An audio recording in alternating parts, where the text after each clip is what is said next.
Ang kwentong ito ay hango sa totoong buhay.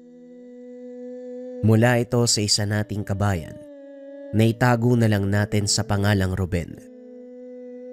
Walang eksaktong taon. Puerto Princesa, Palawan. Minsan may mga tao, pinagkakalooban ng kalikasan ng kakaibang kakayahan. Nagagawa nilang makipag-usap sa mga hayop, nakapagpapagaling ng mga may sakit, o hindi kaya naman nagtataglay ng kakaibang kakayahan na hindi tabla ng bala. Ito ang mga katangiang ibinahagi sa atin ng isang masugid na tagapakinig. Lumaki si Ruben sa isang maliit na baryo sakop ng Puerto Princesa. Pangunahing pinagkakakitaan ang paghahatid ng mga turista sa magandang parte ng bayan. Nagmamay-ari ng malaking bangka ang mga magulang. Kalaunan siya din ang nangasiwa nito. Palaging kasama ang kaibigang si Emilio, pamangkin ng kilalang manggagamot sa lugar. Negosyante sa bayan ang mga magulang, ngunit mas pinili ang mabuhay ng simple kasama ang kanyang tiyuhin. Alam mo, Emilio, nagtataka ako sa'yo eh. Ang ganda ng buhay mo sa bayan. Bakit mas gusto mong dito manirahan sa baryo? Ang hirap ng buhay dito. Wika ni Ruben. Ay nako Ruben, para kang si Tio Heron eh. Alam mo ba, iba-iba ang gusto nating mga tao. At ako, ayoko yung buhay na meron sila tatay doon sa syudad. Pakiramdam ko kasi, hindi ako sinilang para sa ganung uri ng buhay. Hindi ako mapakali ng walang ginagawa o nakaupo lang sa isang sulok. Ay nako, kung ako nasa katayuan mo, mas gugustuhin ko ang ganung buhay. Hindi naghihirap, walang inaalala, hindi na kailangan magbilad sa araw upang kumita ng pera. Alam mo kasi mas nauunawaan ko yung halaga ng buhay. Simula nang tumira ako kasama si Tio Heron. Kakaiba yung pananaw niya, no? Kahit mahirap ni minsan, hindi namin naranasan na mawalan ng pagkain sa pagkainan. Kahit papano kasi, may nag-aabot din ng pera kay Tatang Heron, kaya ganoon. Hoy, hindi tumatanggap ng pera si Tio Heron ha? Hindi nga siya naniningil eh. Hindi mo maiiwasan na may mga mabuting kalooban na mag-aabot sa kanya. Hindi niya rin pwedeng tanggihan ang mga yon dahil parang tinatanggihan niya rin ang grasya ng Panginoon. Kung sabagay, tama ka nga naman. Pero ni minsan, hindi ko nakitang naningil si Tio Heron. Teka, parang puno na yata yung bangka natin ah. Tara na. Aba oo nga ano, halika na, nang makarami. Ito ang kadalasang pinag-uusapan ng magkaibigan. Hindi pa rin malaman ni Ruben ang dahilan kung bakit mas ginusto ni Emilio ang buhay sa tabing dagat kaysa sa marangyang buhay sa syudad. Matagal nang magkaibigan ang dalawa dahil simula pagkabata, nasa pangalaga na ni Mang Heron si Emilio. Madalas sumasama kay Ruben upang maghatid ng mga turista at bilang kapalit, pinoprotektahan nito ang kaibigan. Tama kayo nang narinig. Si Emilio ang nagsisilbing protektor ni Ruben sa tuwing bumabiyahe ito. Kilala ang binata sa taglay na lakas, pambihirang kakayahan na hindi tabla ng anumang sandata. Napatunayan ito ni Ruben ilang taon na ang nakakalipas. Ito ay nang minsan silang magkaroon ng lasing na pasahero. Nagwala ito sa bangka at hindi na malayan ng otoridad na may dalang baril ang tao. Dahil inawat ni Ruben ang pasahero, inilabas nito ang dalang sandata at tinutukan ng binata. Dali-dali namang hinarang ni Emilio ang katawan. Nang iputok ng turista ang baril, tila bolang tumalbog ang bala sa katawan ni Emilio. Nang mga sandaling iyon, inakala ni Ruben na tsamba lang ang nangyari. Kaso nga lang nasundan. Nang minsan namang mapadaong sila sa isang isla upang magkarga ng gasolina. Kakatapos lang bayaran ang nagbebenta ng gasolina nang lapitan sila ng mga kalalakihan. Walang pasabi, tinutukan ng patalim si Ruben upang kunin ang pera na kinita sa maghapong paghahatid ng pasahero. Nanlaban si Ruben, kaya inundayan ito ng saksak ng isa sa mga kalalakian. Mabilis na hinarang ni Emilio ang patalim gamit ang kanyang palad. Maniwala kayo sa hindi, nabali ang patalim nang tumama ito sa kamay ng binata. Dahil sa sunod-sunod na nakakamanghang ipinakita ng kaibigan, hindi naman maiwasan ni Ruben ang magtanong. Dito na inilahad ni Emilio ang kanyang sekreto. Ito ay nang minsang mag-inuman ng dalawa sa tahanan ng matandang manggagamot. Ano bang meron sa'yo, Emilio? Bakit yung balat mo parang balat ng buhaya? Hindi ka tinatabla ng bala. Kahit yung kutsilyo ng taga kabilang pulo, wala din sinabi. Tamang sinabi mo, Ruben. Balat nga ng buhaya ang balat ko. Dahil dito, ipinakita ng binata ang isang maliit na bato. Kulay puti, na halos kasing laki ng itlog ng pugo. Ano naman yan? Parang itlog ng ibon. Ang tawag sa batong yan ay luha ng buhaya. Binigay ito ng kaibigan ni Tio Heron nang minsan siyang mapadalaw dito. 'Di ba, Tio? Tama ang sinabi ni Emilio. Nung una, ayoko maniwala na mapapagana ng kaibigan ko ang bisa ng bertud na yan. Pero nagulat ako Isang araw, nabalitaan ko na lang ang mga nangyari sa puerto. Kaso nga lang, hindi na uli nakabalik yung kaibigan ni Tio. Sino nga ba yun? Oo, si Tatang Marcel. Masyadong mailap si Marcel. Kahit ganun siya katanda, hindi pa rin nagpeperme sa isang lugar, kaya napakahirap pigilan. Sa palagay ko nga, patay na yun Naniwala lang si Ruben nang mismong si Mang Heron na ang nagkwento. Ito ang naging simula ng pagsama ni Emilio kay Ruben. Balik tayo sa kasalukuyan. Nang mga sandaling ito naglilinis ng bangka si Ruben dahil may anunsyo ng malakas na bagyo. Alam ng binata na walang turistang dadayo upang tumawid sa kabilang pulo. Oh, hindi ba tayo babiyahe ngayon? Hindi muna. Mukhang malakas ang paparating na bagyo. Pansin ko nga rin lumalakas na yung hangin. Anong gagawin natin ngayon? Maglilinis lang muna ako ng bangka para sa susunod na biyahe. Kaya-ayang tignan. Di tutulungan na lang kita. Wala naman akong gagawin sa bahay O sige, pagkatapos ito, tambay tayo sa inyo. Pag-uusap ng dalawa. Habang naglilinis ang mga ito, isang lalaki ang lumapit. Batay sa pananamit, napagtanto ni Emilio na mula sa syudad ang lalaki. Magandang umaga. Maaari ba magtanong? Bungad ng lalaki. Inilapag ni Ruben ang hawak na pangkuskus. Hinarap ang lalaki. Opo. Ano po bang may paglilingkod namin? Naghahanap ako ng maghahatid sa amin sa kabilang pulo. Halos lahat ng mga bangkero ayaw na magbiyahe. May bagyo daw na paparating. Ay nako, yun na nga ho Takot po kaming bumiyahe kapag masama ang panahon. Ano po ba ang sadya nyo sa kabilang isla? Pulis ako. May pinapahanap sa aming tao.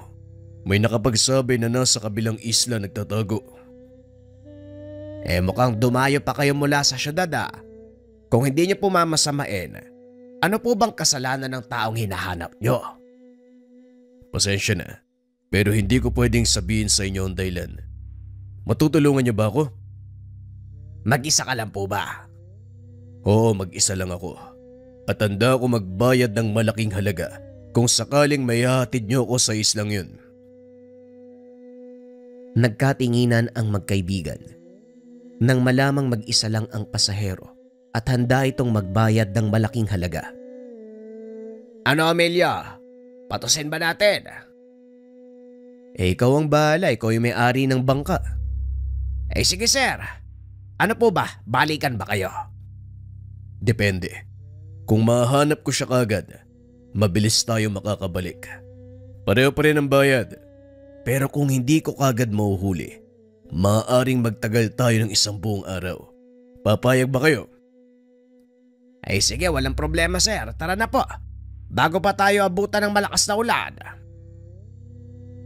Dali-daling tinanggal ni Emilio ang tali ng bangka.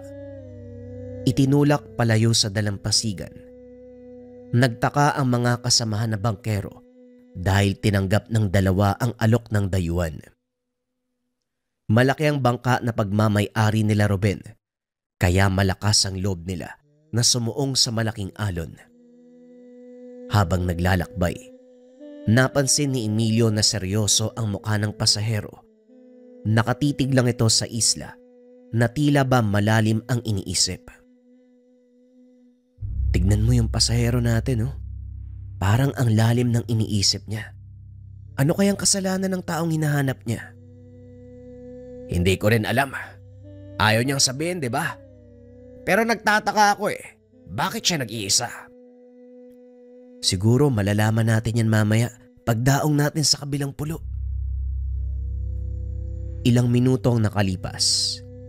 Dumaong ang bangka sa isla. Sinalubong naman ang mga ito ng ilang kakilala. Nagtataka dahil paparating ang masama na panahon pero pinilit nilang tumawid. Pinaliwanag naman ni Ruben ang dahilan. Nagulat ang mga taga-isla dahil wala naman silang nakitang dayuhang tumawid.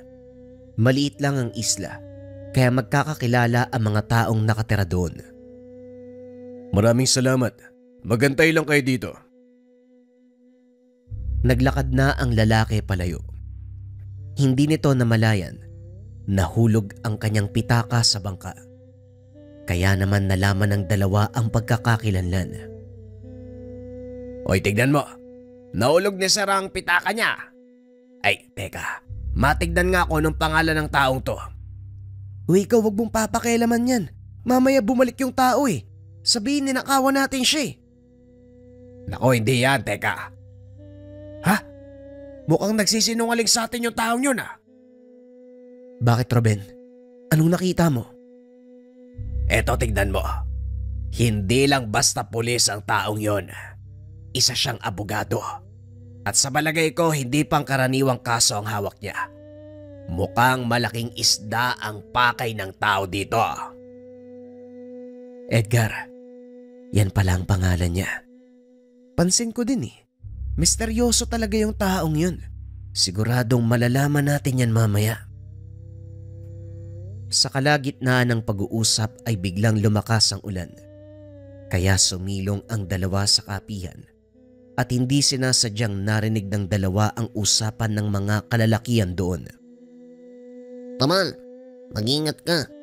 Nakita akong dumao sa isla yung polis na naghahanap sa'yo. Hindi ko lang alam kung sino nagatid sa kanya dito. Hindi niya ako mahuhuli. Ang lakas ng loob niya magpunta dito. Hinatid niya lang ang sarili niya sa kamatayan. Huwag kang papakasiguro. Dahil ang katotohanan, nakarating siya sa lugar na to. Patunay lang na matinik siya. Kahit gaano pa katinik ang taong yun, wala pa rin siyang magagawa. Alam mong hindi ako pangkaraniwang tao. Kaya nga ako nakatakas sa mga pulis sa kabilang bayan eh. Ano ba kasing pumasok sa isip mo? Pinatay mo yung kapatid ng taong yun. Dumipensa lang ako. Dahil kung hindi ko sila uunahan, baka ako ang pinaglalamayan ngayon. Sige na, hindi ako pwede magtagal. Mamaya bumalik pa yun dito, makita ako eh. Matapos ang pag-uusap, umalis ang lalaki na nagngangalang Tubal. Nagtungo ito sa dalampasigan at sumakay sa isang bangka, papunta sa isa pang pulo. Hindi nito alintana ang lakas ng ulan at malaking alon. Maya-maya ay dumating ang pulis. Kaagad namang nagtakip ng muka ang isa pang lalaki. Pasimpleng lumabas. Lumapit ang pulis sa kinaroroonan ng dalawa. Mukhang wala nga siya sa lugar na ito. Wala na ako magagawa. Naikot ko na ang buong isla. pero wala talagang palatandaan. Sandali lang. Ang pangalan ba ng taong hinahanap mo ay Tubal? Paano niyong nalaman? Medyo napalakas ang boses ng lalaki, kaya tinakpan ito ni Ruben. Huwag kang maingay, sir. Halika na sa bangka. Sasabihin namin sa iyo mga nalaman namin. Dali-daling sinuong ng tatlo ang malakas na ulan upang siguradong ligtas ang lugar ng pag-uusapan. Sabihin niyo sa akin kung ano ang natuklasan niyo. Sandali lang, sir. Ikaw muna magsabi ng totoo. Ano ang kaugnayan mo sa taong yon? Hindi niyo kailangan malaman dahil manganganib ang buhay niyong dalawa. Simula nang tanggapin namin ang alok mo, nasa hukay na ang isang paa naming magkaibigan. Kaya walang mawawala kung sasabihin mo sa amin ang totoong nangyari. Ang taong yun ang pumatay sa kapatid ko. Oo, aminin kong personal ang lakad na ito. Pasensya na ako nadamay kayo. Pero kailangan ko ang tulong nyo. Hindi ka naman nagkamali ng lalapitan. Pero ang mali mo lang, hindi mo kagad sinabi ang katotohanan. Alam mo ba, kasama na namin dito kanina ang hinahanap mo. Teka, bakit hindi nyo pinigilan? Naku naman! Bakit namin pipigilan? Anong kinalaman namin dun? Kung una pa lang sinabi mo sa amin yung lahat, di sana hindi ka na nahirapan. Sayang, nahuli ko na sana ang taong yun. Hindi rin. Narinig ko sa kasama niya na hindi pangkaraniwang tao yung hinahanap mo. Tama ka. Merong kakaiba sa taong yun. May pagkapalos, kaya nahihirapan akong hulihin. Matutulungan ka namin pero sa isang kondisyon. Sabihin mo sa amin ang totoong nangyari para alam namin kung ano ang kakaharapin. Tama. Total nandito na rin kami. Bakit hindi mo na lang lubos-lubosin? Ang tanong, mapagkakatiwalaan ko ba kayo? Ikaw rin mismo yung makakasagot sa tanong mo . Mukha ba kaming hindi mapagkakatiwalaan? Sa palagay mo nandito pa kami ngayon kung hindi ka pwedeng magtiwala sa amin? Gusto ko lang makasiguro. Dahil maraming beses na ako nagtiwala. Pero sa huli, nilalaglag nila ako. Ibahin mo kami, sir. Hindi kami sumisira sa salita. Sabihin mo sa amin ang lahat. Nagsimulang magkwento si Edgar. Ayon dito nagsimula ang lahat ng makaengkwentro ng kapatid nito, ang pangkat ni Tubal, at hindi inaasahang mapatay. Tinupad ng kapatid ko ang kanyang tungkulin, pero ito ang nangyari. Alam kong kasama sa pagiging pulis ang panganib, pero hindi pa siya dapat mamatay kung hindi nakita ni Tubal. Mukhang alam ko na ang dahilan kung bakit gano'n na lang ang pagdanais mong mahuli ang taong yon. Maliban sa pananagutan sa batas, malaki din ang pananagutan ng taong yun sa akin. Sa makatuwid, pag-iigante talaga ang pakay mo. Pakiusap. Unawain niyo ako. Hindi lang naman para sa akin ang ginagawa ko. May asawa at anak ang kapatid ko. Gusto nilang makamit ang hustisya. Matutulungan niyo ba ako o hindi? Parang may pagpipilian pa kami. Wala naman, di ba? Halika na, Ruben. Hindi pa nakakadaong yung bangka nun sa kabilang isla. Dali-daling pinaandar ni Ruben ng bangka. Mabuti na lang at tumila ang malakas na ulan. Kumalma ang karagatan. Nakarating sila sa isla na pinuntahan ng taong hinahanap ni Edgar. Papalapit pa lang sa dalampasigan, natanaw na ng mga ito ang bangka na sinakyan ni Tubal. Ayun na yung bangka ni Emilio. Pero anong ginagawa niya sa islang to? Wala namang nakatira dito. Mukhang alam ko na ang pakay ng taong yan sa lugar na to. Ang mabuti pa manatili kayo dito. Ako nang bahala sa kanya. Pero hindi mo alam ang kakayahan ng taong yun. Sigurado ka ba na kaya mo siyang sagupain kung sakali? Mas mabuti siguro kung sasama kami sa'yo. Mas mabuti nga ang ganon, Emilio. Baka may mga kasama yan . Tama ang kaibigan mo. Hindi mo alam ang kayang gawin ng taong yun. Pero hindi mo rin alam ang kayang gawin ng kaibigan ko. Halika na, bago pa makalpas ang taong yon. Pero teka, ano sa tingin mo ang gagawin niya dito? Akala ng mga tao walang nakatira sa lugar na ito. Pero ayon kay Tio Heron, isang taong may kaalaman sa lihim na karunungan ng naninirahan dito. At sa palagay ko, yon ang sadya niya. Pag-uusap ng tatlo. Habang naglalakad, hinanda ni Edgar ang kanyang baril. Itago mo yan. Walang magagawa ang baril mo dito. Bakit naman? Paano mo nasabi? Kung tama ang hinala ko, maaaring hindi tinatabla ng bala ang kalaban natin. Dahil sa sinabi ni Emilio, itinago na lang ni Edgar ang kanyang baril. Kung ganoon, ano ang maaari nating gamitin dito? Kamao sir, yun lang ang kailangan mo dito. Halika na, bago pa tuluyang lumubog ang araw. Dali-daling naglakad ang tatlo. Sinundan ng mga ito ang yapak ng paa na papunta sa pinakagitnang bahagi ng isla. Hanggang sa marating ng mga ito ang isang maliit na kubo. Mukhang may tao sa kubo, Emilio. Anong plano mo? Dito lang kayo. Antayin niyo ang hudyat ko. Naglakad si Emilio papunta sa kubo. Marahang nagbukas ang pintuan. Lumabas ang isang matanda. Nakangiti ito sa kanila. Anong kailangan ng pamangkin ni Heron sa isla ko? Magandang gabi, Tandang Yoyong. May hinahanap akong tao eh. Isang puganteng hinahanap ng batas. Nakita namin dito siya pumunta eh. Pulis ka na ba ngayon? Bakit mo hinahanap ang taong yon? Hindi ako naghahanap sa kanya. Sinisiguro ko lang kung dito ba siya nagpunta. Paano kung sabihin ko sa'yo na hindi siya napunta dito? Masamang magsinungaling, Tandang Yoyong. Alam kong dito pumunta ang taong yon. Kaya ilabas mo siya. Pasensya na. Pero hindi ko ipagkakanulo ang aking mag-aaral. Kung gusto mo siyang mahuli, kailangan mo kong talunin. Ginagalang ko po kayo dahil mas matanda kayo sa akin. At naging magkaibigan kayo ni Tio Heron. Kaya hindi ko kayo lalabanan. Nakikiusap ako sa inyo eh. Gawin niyo po yung tama. Sa palagay ko tama ang ginagawa ko. Pinangangalagaan ko lang ang kaligtasan ng aking mag-aaral. Kung ganon wala na ako magagawa.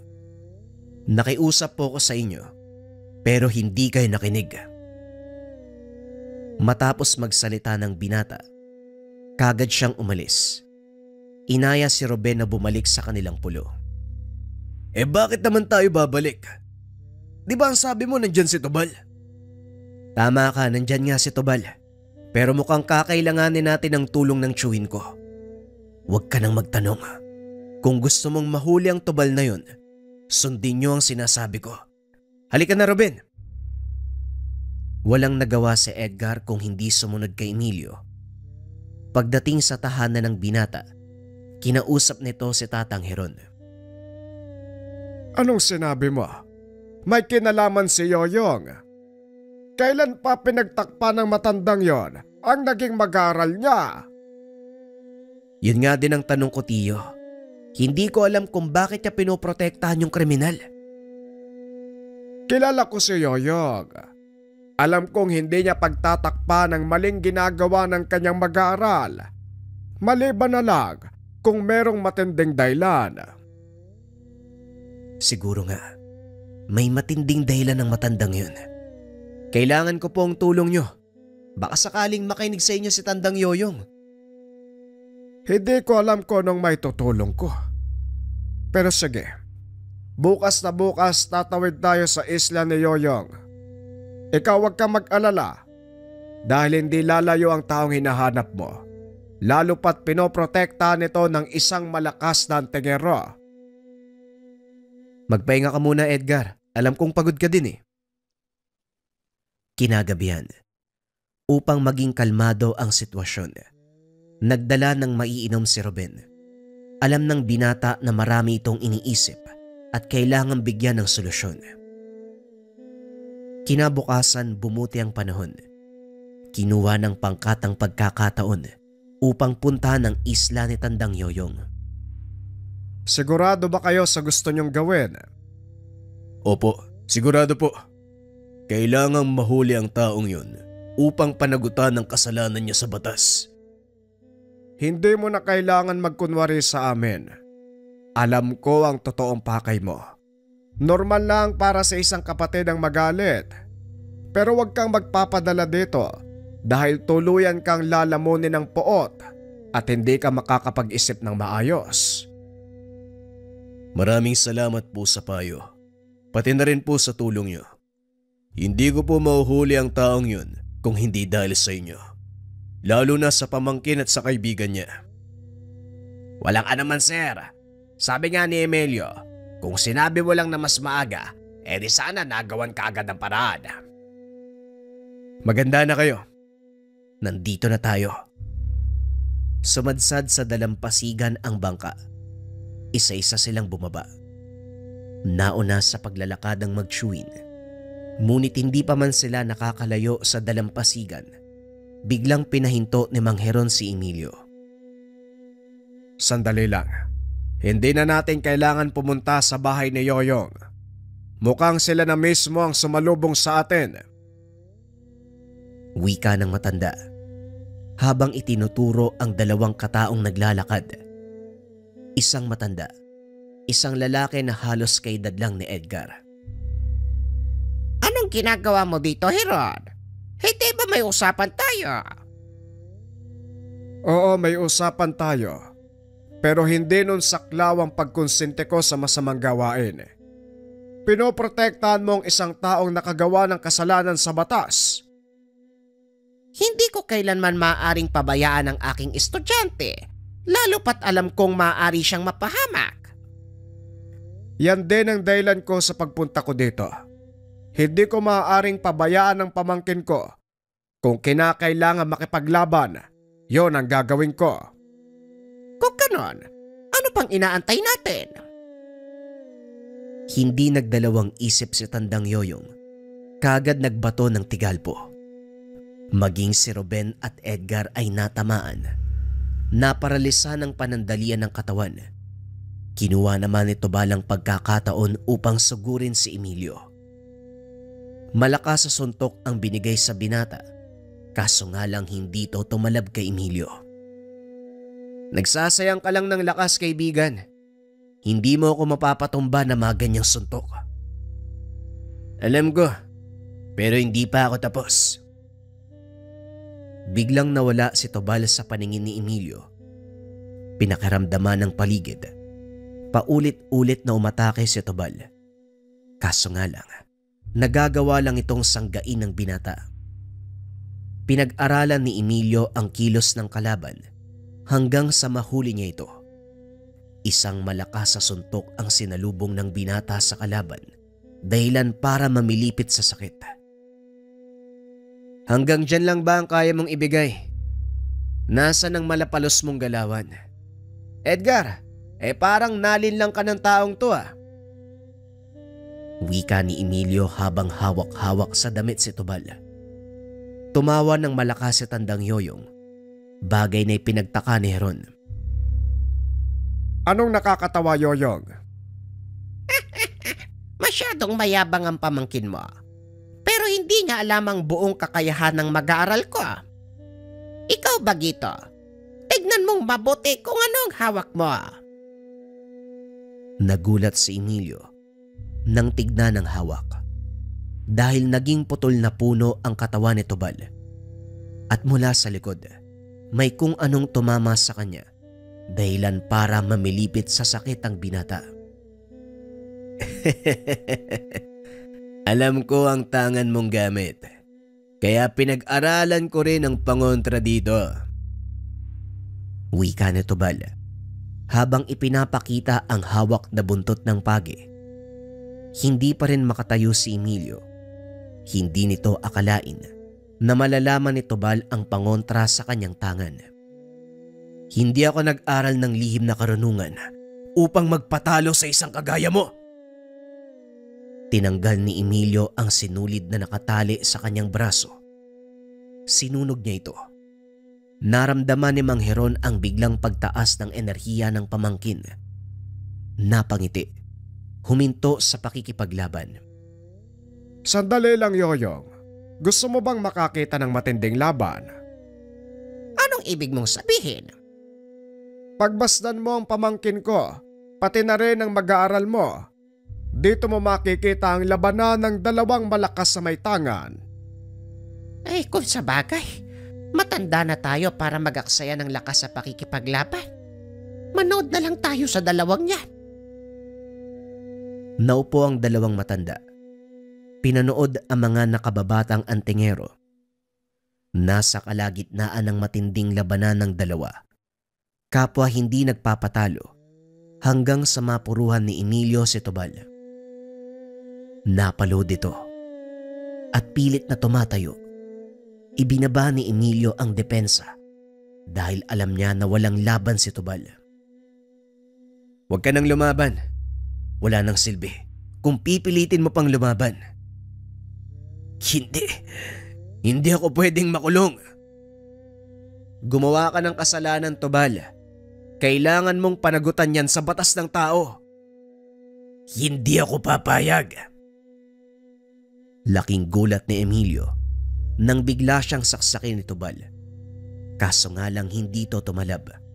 Hinawi ng binata ang kamay nito at sinipa. Napaiga sa lupa si Tubal at para hindi na makakilos, inapakan nito sa dibdib ni Emilio. Tama na, Tubal. Wala nang saysay ang labang to. Sumuko ka na. Tumayo si Tandang Yoyong. Nilapitan ang estudyante. Tama na, Tubal. Natalo ka na. Wala nang saysay kung ipagpapatuloy mo pa ang laban. O ikaw, pusasan mo na ang taong to at dalhin sa presinto. Nagulat si Edgar sa naging reaksyon ng matanda. Maging si Emilio, hindi inasahan na ganun ang gagawin ni Tandang Yoyong. Binusasan ni Edgar si Tubal, sinakay sa bangka. Akala ko ho ba, hindi mo isusuko ang estudyante mo? Hindi naman ako konsentidor. Sinubukan ko lang kung talagang pipiliin ni Tubal ang pagiging masamang tao. At nung panahong nagpunta ka dito, kinausap ko ang taong yon. Po, anong sinabi niyo? Pinapili ko siya kung paninindigan niya ang pagiging masama o susuko at hahanapin ang ginawang pagkakamali. Nakipaglaban siya sa pag-asang makakatakas. Ngunit siguro napagtanto niya wala ding patutunguan ng pagtakas sa batas kaya pinili niyang sumuko. Ang totoo, ramdam ko rin eh. Nagpipigil si Tubal ng lakas niya. Malaki ang potensyal ni Tubal kung gagamitin niya sa tama. Matapos ang pag-uusap, umalis na si Edgar kasama si Tubal. Laking pasasalamat nito sa dalawang binata, gayon din sa dalawang nakakatandang manggagamot. Ilang araw ang nakalipas. Muling nanumbalik sa dating trabaho ang dalawa. Kaso nga lang, ilang taon ang lumipas. Isang balita ang tuluyang nagtulak kay Emilio na bumalik sa piling ng mga magulang. Ito ay ang kanilang pagkamatay sa hindi inaasahang pagkakataon. Nagpaalam ang binata sa kaibigan at sa tiyuhin, kasabay ang pagpapaalam sa nakalakihang buhay. Ngunit paminsan-minsan ay dumadalaw pa rin sa puerto upang makipag-inuman sa kaibigan. Bagaman nakalayo na, hindi pa rin nagbago ang pagkakaibigan ni Ruben at Emilio. Sa tuwing magkasama, napag-uusapan nila ang mga karanasan nang minsan nilang maranasan ang lakas ng tangan ng bertud ng buhaya.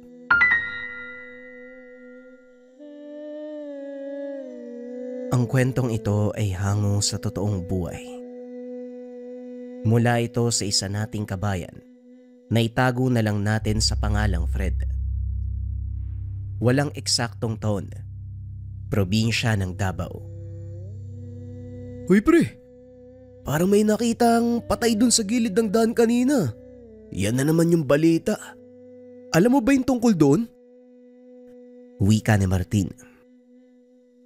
Oo, yung matandang babae. Ang sabi pa nila sa baryo kanina, kilalang mambabarang daw yung babaeng yun. Buti nga sa kanya eh.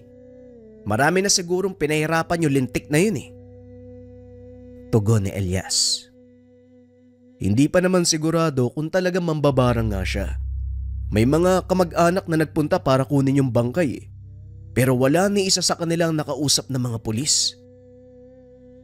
Normal lang yun no? Ikaw ba naman? Sasabihin mo bang mambabarang yung mga kamag-anak mo? Natural hindi sila magsasalita tungkol sa usapin na yun. Paano mo nalaman na may namatay? Pangatlo ka nang dumaan dito sa bahay na nagsabi tungkol dyan. Halika na nga, samahan mo ako sa bukid. Maghahatid ako ng pagkain kay tatay. Nang mga panong ito, nakatira ang magkaibigang Elias at Martin sa isang maliit na baryo. Medyo malayo na sa bayan ng lugar at nasa bandang paanan ng kilalang bundok sa probinsya ng Davao. Ang pangunahing pinagkukunan ng pagkain ay pagsasaka at pagtatanim ng gulay. May ilang ding nagtatrabaho sa pataniman ng prutas sa lugar. Mataba ang lupa sa probinsya, dahilan kung bakit maganda ang tubo ng mga prutas.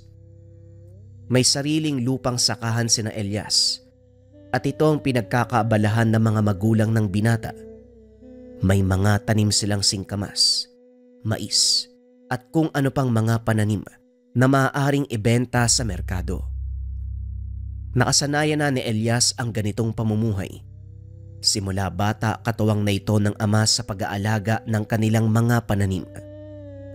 Hanggang sa matutunan nito ang lahat ng pamamaraan para makapagpatubo ng magandang klase ng mga gulay. Halos hindi na sulit ni Elias ang pagkabinata. Mas inuna nito ang pagtatrabaho sa kanilang bukirin kaysa makipaglaro o sumama sa mga kaibigan. Iisang tao lang ang lubusang nakaunawa sa binata. Ito ang kaibigang si Martin. Halos sabay lumaki ang dalawa. At dahil magkalapit lang ang tahanan, ito ang naging kalaro ni Elias simula pagkabata. Pareho ding magsasaka ang mga magulang at halos magkatabi lang ang lupang sinasaka ng mga ito. Paminsan, sabay pa silang naghahatid ng baon sa kanika nilang mga magulang na nagtatrabaho sa bukid. Abala ang mga ito lalo na kapag panahon ng taniman at pag-aani. Halos buong araw silang nagtatrabaho at kung minsan inaabot pa ito ng gabi. Nakasanayan na ng magkaibigan ang ganitong mga gawain at para sa kanila, laro na lang ang pagtatanim at pag-aani ng mga kulay. Dahil na rin sa trabahong ito, nagkaroon ng hindi pangkaraniwang karanasan si Elias. Bagaman laki sa kabundukan at sa makalumang estilo ng pamumuhay, hindi naniniwala ang binata sa mga pamahiin, lalo na sa mga kwento ng nakakatanda tungkol sa mga engkanto, aswang at iba pang may kinalaman sa kabilang dimensyon. Para sa kanya ang lahat ng ito ay pawang imahinasyon lang ng mga taong pinagmula ng kwento. Ginagawang panakot sa mga bata upang hindi lumabas ng tahanan pagsapit ng dilim. Ano Elias? Kayo na lang ba ni Martin yung tatapos sa pagdadamo sa taniman? Masakit na ang likod ko eh. Opo tay, kami na po ang bahala doon. Konti lang naman yun eh. Hindi na siguro kami aabuti ng tanghalian. O sige, talin mo na ang kalabaw at pakainin mo sa gilid ng saba para mabawas-bawasan naman ang mga damo doon. Ingatan mo lang na huwag mapunta sa taniman ng pechay at baka. Wala tayong aanihin. Napakatakaw pa naman ng kalabaw na yan. Oo nga po eh. Parang ayaw pang tumigil sa kakakain. Ewan ko ba dyan sa kalabaw nyo? Hayaan mo na. Ang mahalaga kahit papano, napapagaan ang mga trabaho natin. Sige na, tatanghaliin na kayo. Matapos mag-agahan, kagad lumakad si Elias. Dinaanan nito ang kaibigan bago tumuloy sa pataniman. Mabuti naman nandito ka na. Nagbaon ka ba ng makakain? Hindi na, sandali lang naman ang trabaho natin doon eh. At isa pa, kung sakaling magutom man ako, marami namang buko sa paligid. Kung sabagay, pagkatapos ng trabaho natin punta tayo sa sentro ha. Balita ako may palabas doon mamayang hapon eh. O sige, pero tapusin muna natin yung trabaho. Baka magalit si na tatay. Habang naglalakad, hila-hila ni Elias ang alagang kalabaw. Nang bigla itong mapahinto, dahil tumigil din sa paglalakad ang alaga, kamuntikan pang matumba ang binata. At nang lingunin ito para pagalitan ang kalabaw, nakita ni Elias ang isang matandang lalaking nakatayo sa gilid ng daan. Magandang umaga sa inyo mga utoy. Maaari ba akong makahingi ng tubig? Naubos na kasi ang dala ko. Magandang hapon din po. Ito po tatang oh. Amin na po yung lagayan nyo. Sasalinan ko. Inabot ng matanda ang sisidlan na gawa sa buho ng kawayan. Sinalinan nito ng tubig at binalik sa matanda. Diretsuhin nyo lang po yung daanan na yan. Tapos lumiko po kayo sa unang kanto. Diretso uli. Paglagpas nyo ng sagingan, yun na po yung sentro. Maraming salamat Eho. Sige na, mukhang naabala ko kayo ng sobra. Walang anuman tatang. Mag-iingat po kayo. Napansin ni Elias na tila ilag ang kalabaw sa matanda. Habang naglalakad ito ay panay ang lingon ng kalabaw na parang may kung anong kinakatakutan. Napansin mo ba Elias? Parang sobrang tanda na ng taong yun ah. Tapos ang layo pa yata ng pinanggalingan. Oo nga eh. Sa palagay ko doon siya nakatira sa kabilang nayon. Malapit sa Kagulangan. Puro katutubo na nakatira doon ah. At saka kung doon ang galing ang matandang yun, bakit mag-isa siyang naglalakbay? Hindi ba grupo kung bumaba ng bayan ng mga katutubo? Hindi naman siguro katutubo ang matandang yun. Hindi itim ang balat niya eh. Pero nakita mo ba yung mga tattoo niya sa braso? Pati yung suot niyang mga kwintas? Hindi ko na malayan Elias eh. Bakit? Ano bang meron? Basta, parang may kakaiba sa matandang yun eh. Ay nako, hayaan mo na. Halika na, mataas na ang araw. Nagpatuloy sa paglalakad ang dalawa hanggang sa makarating ang mga ito sa taniman ng gulay. Sinimula ng trabaho at bago man ang halian, nagawa nila itong tapusin. Nagkayayaan ang dalawa sa bahay na lang ni Martin mananghalian. Pagdating sa bahay ng kaibigan, napansin nila ang napakadaming tao. Hindi niya na itatanong, kapitan ng baryo ang tatay ni Martin at ang mga panauhin sa tahanan nila ay mga kagawad at tanod. Naku, mukhang dito nagdaos ng pagpupulong si na tatay ah. Doon na lang tayo sa likod dumaan para hindi makaistorbo. Naglakad ang dalawa paikot sa kusina. Pagpasok sa tahanan, narinig ng mga ito ang pinag-uusapan ng mga tao. Ayon sa mga kagawad, may natagpuan na namang patay sa kabilang baryo. Masyadong brutal ang pagkakapatay dahil pinugutan ng ulo ang biktima, isinabit sa mahabang buho ng kawayan. Mukhang talamak na talaga ang pagpatay sa lugar natin ah. Ano kaya sa tingin mo yung dahilan? Hindi ko alam Elias eh. Pero yung namatay nung nakaraang araw, ang sabi nila mambabarang daw yun eh. May ilang ding nagsabi na aswang. Hindi ko alam kung anong paniniwalaan ko doon eh. Kung ako ang tatanungin mo, hindi ako naniniwala sa mga ganun. Bakit? May pruweba ba sila? Wala nga eh. Sabi-sabi lang naman din yung narinig ko. Pero malay natin, totoo. Baka may ginawa nga masama ang taong yun, kaya siya pinapatay. Ewan ko lang ha. Pero sabi mo nung nakaraang araw, matandang babae yung pinatay, diba? Sa tingin mo, gagawa ba ng masama ang isang matanda? Baka naman napagdiskitahan lang ng mga walang magawa dyan sa kanto. Ay naku, bakit ba natin pinagtatalunan ng bagay na yan? Kumain na nga lang tayo. Habang kumakain ang magkaibigan, patuloy sa pag-uusap ang mga kagawad.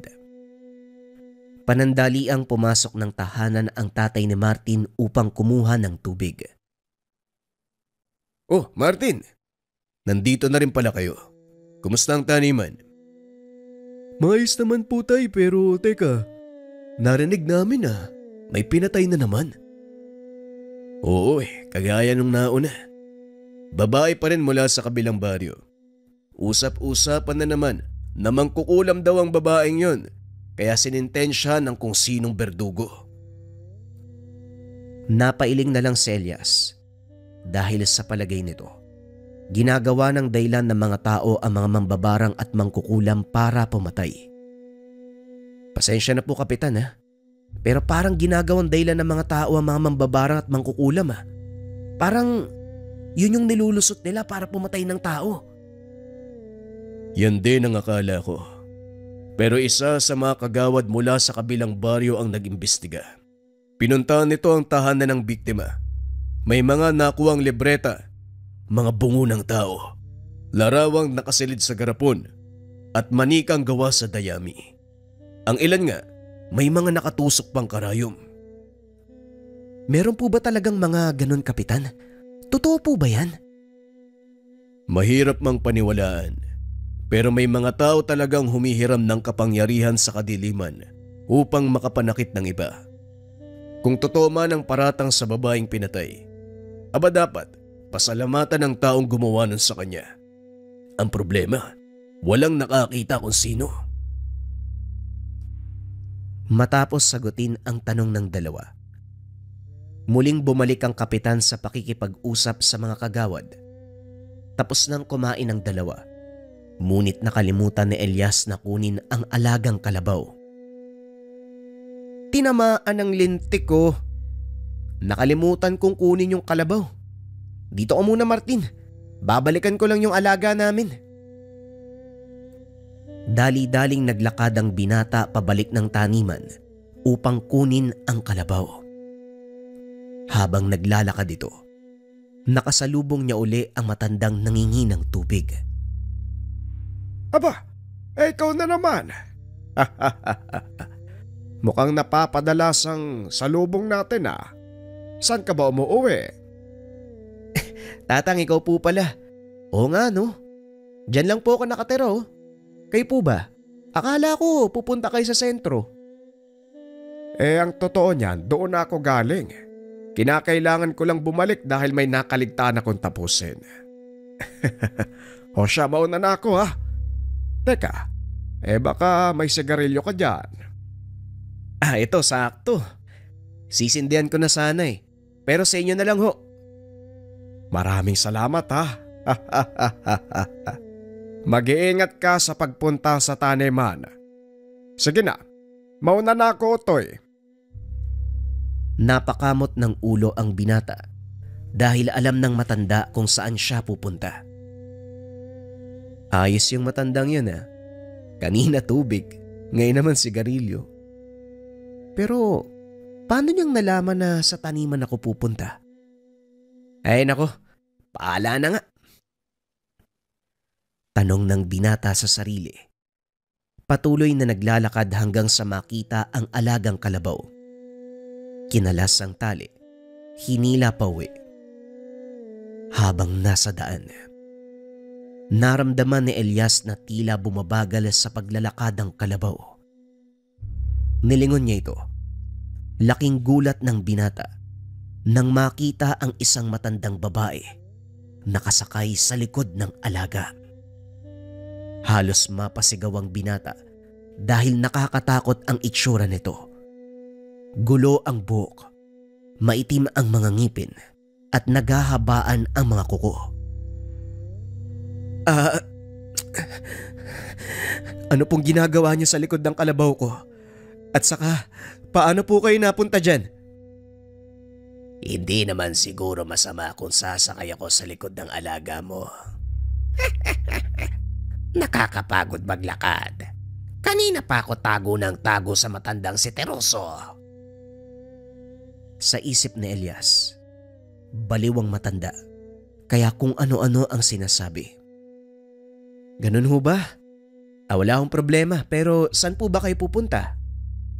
Diyan lang. Sige, hilahin mo na ang kalabaw. Dahil bagyang nakaramdam ng takot, nagpatuloy sa paglalakad ang binata.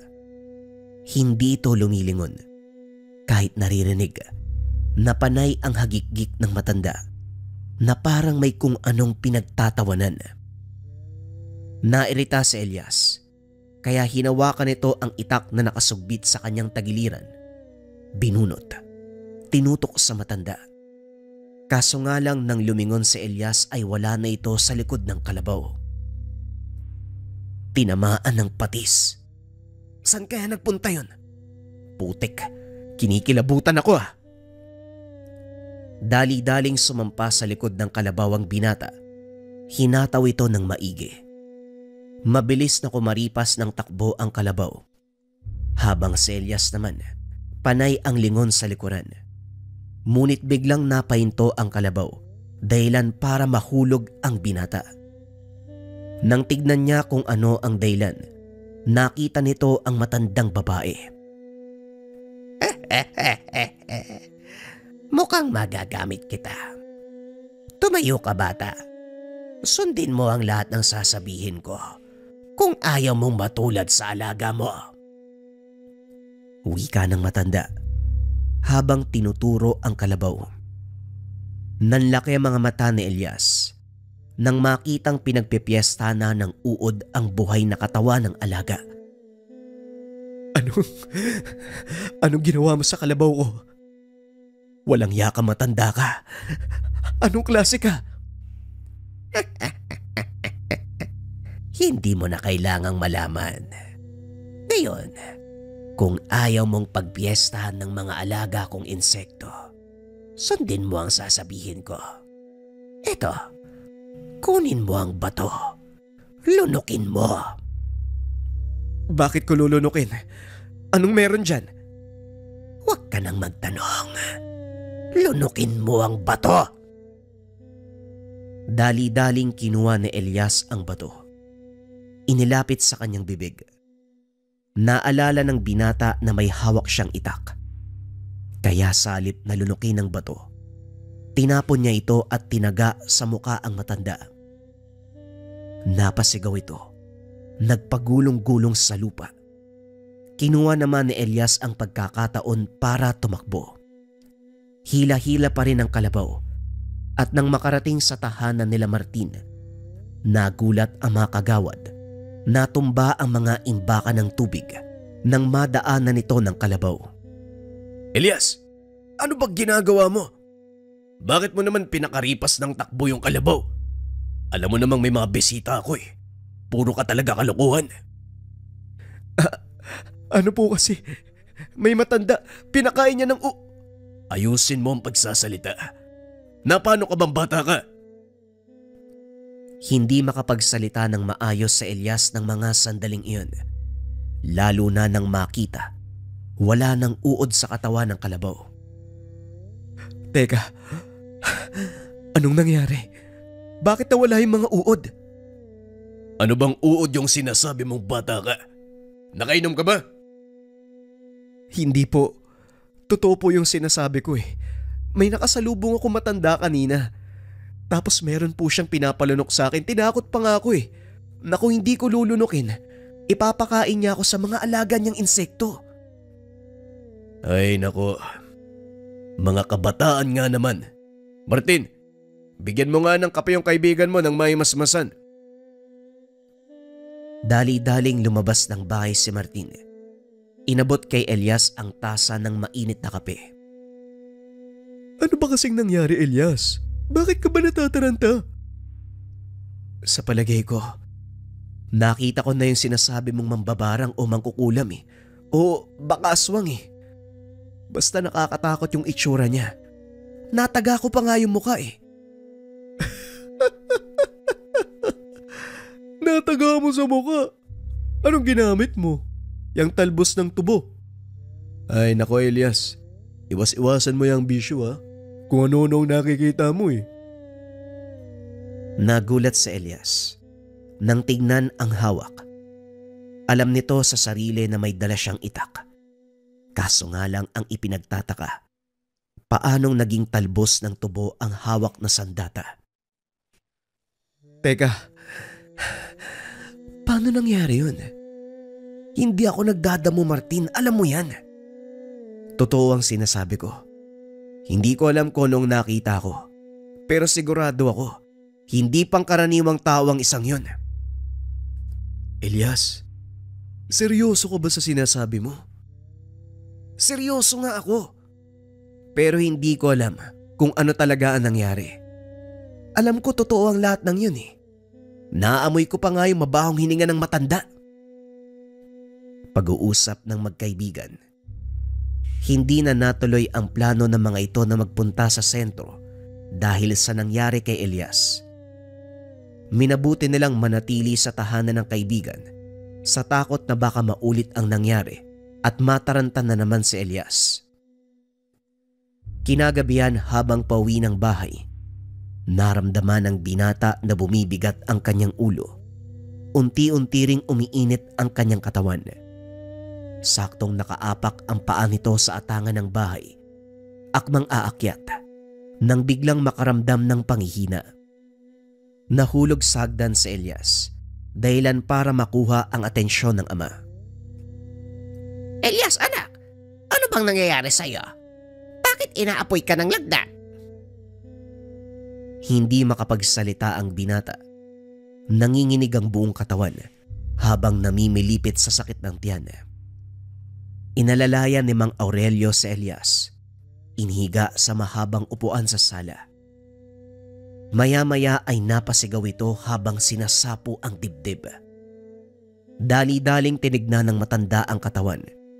Kaso nga lang wala siyang makitang palatandaan na maaaring maging dahilan ng iniinda ng anak. Hindi ko maintindihan ang nangyayari, Elias. Sabihin mo sa akin, anong nararamdaman mo? Masakit na eh. Parang may kung anong gumagapang palabas ng... Hindi na naituloy ng binata ang sasabihin. Bigla itong nasuka. Laking gulat ni Mang Aurelio nang makita kung ano ang lumalabas sa bunganga ng anak. Isang malaking itim na salagubang na kung tawagin ay uwang. Mapaging Panginoon, sinong may gawa nito sa'yo? Alam ni Mang Aurelio na barang ang dumali sa anak. Kaya dali-dali itong nagpunta sa sentro upang sunduin ang isang manggagamot. Saktong palis na ito nang dumating si Martin. May dalang isang galon ng lambanog ang binata. Aayain sanang uminom ang kaibigan. Elias, tara Teka, anong nangyari sa'yo? Nabarang ang kaibigan mo, Martin. Tamang-tamang pagdating mo. Bantayan mo muna si Elias. Susunduin ko lang si Camelchor. Dali-daling umalis ang matanda. Patuloy na namimilipit sa sakit si Elias. Ngunit ilang minuto ang lumipas ay kumalma ito. Laking gulat ni Martin nang biglang may kumatok. Pinagbuksan niya ng pintuan. Pinagbuksan niya ng pintuan ang hindi inaasahang panauhin. Nakita ang matandang humingi sa kanila ng tubig. Pasensya na sa abala, pero maaari ba ako makituloy? Pabagsak na ang ulan. Wala akong masalungan. Wika ng matanda. Hindi nagdalawang isip si Martin na papasukin ito. Tuloy po kayo. Pasensya na, may sakit po ang kaibigan ko. May sakit? Bakit? Anong nangyari sa kanya? Ang sabi po ng tatay niya, nabarang daw po si Elias. Elias pala ang pangalan ng kaibigan mo. O siya, tumabi ka. Titignan ko siya. Naupo ang matanda sa tabi ng binata. Dinama ang pulso nito. Maya-maya ay tumayo. Hinarap si Martin. Totoo ang sinasabi mo. Nabarang nga ang taong ito.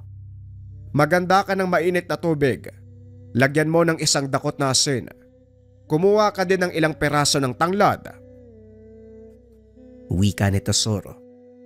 Dali-dali namang sinunod ni Martin ang sinasabi nito. Pagbalik ng binata, nakita niyang nilalagok ng matanda ang dalang lambanog. Nandito na! Ay naku, walang ya. Talagang nakita mo pa yung lambanog ko ha? Ay ito na po yung pinapakuha niyo. Ang sarap talaga ng porong lambanog. Pasensya na. Ilang buwan nang hindi nadadampian ng masarap na alak ang lalamunan ko. Bueno, ilapag mo lang sa saigang planggana. Amin na yung tanglad. Inabot ni Martin ang dahon ng tanglad sa matanda. Hinaplos ito at sa pagitan ng bawat pag-ihip, may inuusal na salita. Matapos ay pinapagpag nito ang dahon ng tanglad sa buong katawan ni Elias. Napasigaw ang binata na parang napapaso. Nanlaki mga mata ni Martin. Isa-isang naglabasan mula sa balat ng kaibigan ang maliliit na uod. Ano yan? Saan nanggaling ang mga uod na yan? Ang tawag sa mga uod na yan ay tamasok. Lumayo ka dahil tumatalon sila. Lumilipat sa kung anumang makapitan. Kaya nilang butasin ang balat mo sa pamamagitan ng laway. Kaunting kaalaman, ang mga tamasok ay uri ng uod mula sa fruit fly o bangao. Karaniwang makikita sa mga bunga ng langka at malalaking prutas. Hindi namiminsala ng mga tao ang tamasok. Ngunit sa oras na gamitin ito ng mga mambabarang, maaaring ikamatay ito ng biktima. Tuloy ang pagpagpag ng matanda sa katawan ni Elias. Hanggang sa tuluyan na itong huminahon. Gamit ang mainit na tubig na may asin, hinugasan ng matanda ang mga sugat na gawa ng tamasok. Nakita ni Martin kung paanong maghilom ang mga sugat ng kaibigan. Hindi ito makapaniwala sa mga nasasaksiyan na tila ba nanonood ng nakakatakot na palabas sa telebisyon. Ang kaibahan lang, nangyayari ito sa mismong harapan niya. Maayos na ang kalagayan ng kaibigan mo. Ngayon, kailangan ko lang mahanap ang mambabarang na may gawa nito sa kanya. Matapos gamutin si Elias, lumabas ito ng tahanan. Sumigaw, panayang mura, na tila may kung sinong kaaway. Akmang lalabas sana si Martin, pinigilan siya ng matanda. Diyan ka lang. Mukhang nandito sa paligid ang mambabarang. Mabuti naman at hindi ko na kailangang lumayo pa. Magpakita ka, mambabarang! Ilang ulit itong sumigaw, kaso nga lang walang lumalabas. Hanggang sa tila napikon na ang matanda. Kinuha nito ang maliit na libreta sa kanyang bag. Nagbanggit ng ilang salita. Napasigaw si Elias. Maging si Martin ay halos mabingi dahil sa lakas ng boses ng matanda. Maya-maya pa, may narinig ang mga itong sumisigaw na tila nasasaktan. Kasunod nito, mga kaluskos ng tuyong dahon. Diyan ka lang pala nagtatago ha? Pues sumanda ka. Dahil dito kita sisintensyahan. Walang yaka, mambabarang ka. Inunat ng matanda ang kamay. Muling nagbulong ng mga salita. Nang mga sandaling iyon ay may malay na si Elias. Pinilit na makatayo upang makita ang nangyayari. Inalalayan naman ni Martin ang kaibigan palabas ng tahanan. Maya-maya pa, nakita ng dalawa ang isang matandang babae papalapit sa matandang lalaki na tila hinihila ito gamit ang tali. Sa tingin mo makakatakas ka sa akin? Pasensya na, mambabarang. Pero wala pang kagaya mo ang nakaligtas sa kapangyarihan ko. Inilabas ng matanda ang latigong nasa bag. Walang awang hinagupit ang mambabarang. Napasigaw ito sa sobrang sakit hanggang sa magmakaawa para sa kanyang buhay. Pakiusap, Tesoro. Huwag mo ko patayin. Hindi na ako ulit. Lalayo na ako sa lugar na to. Pasensya na, pero hindi na kita bibigyan ng ikalawang pagkakataon. Sa dami ng pinerwisyo mo, wala nang kapatawaran para sa'yo. Muling hinagupit ng matanda ang mambabarang. Pumulupot ang latigo sa leeg, dahilan para masakal. Unti-unting nawala ng ulirat ang mambabarang. Sa pagkakataong iyon, kinuha ng matanda ang patalim. Pinugutan ng ulo ang matandang babae. Isinabit nito sa mahabang buho ng kawayan ng ulo ng mambabarang, habang ang katawan itinali sa nakatayong poste. Maya-maya ay dumating si Mang Aurelio kasama ang manggagamot. Nagulat ang mga ito nang makita ang patay na katawan ng matandang babae. Nakatayo sa tabi nito ang matandang lalaki na may hawak ng itak. Hindi ako maaari magkamali. Si Tandang Tesoro ang taong yan. Siya palang may gawa ng lahat ng to. Kung ganon, totoong mambabarang ang mga pinatay nung mga nakaraang araw at ang matandang ito ang may gawa.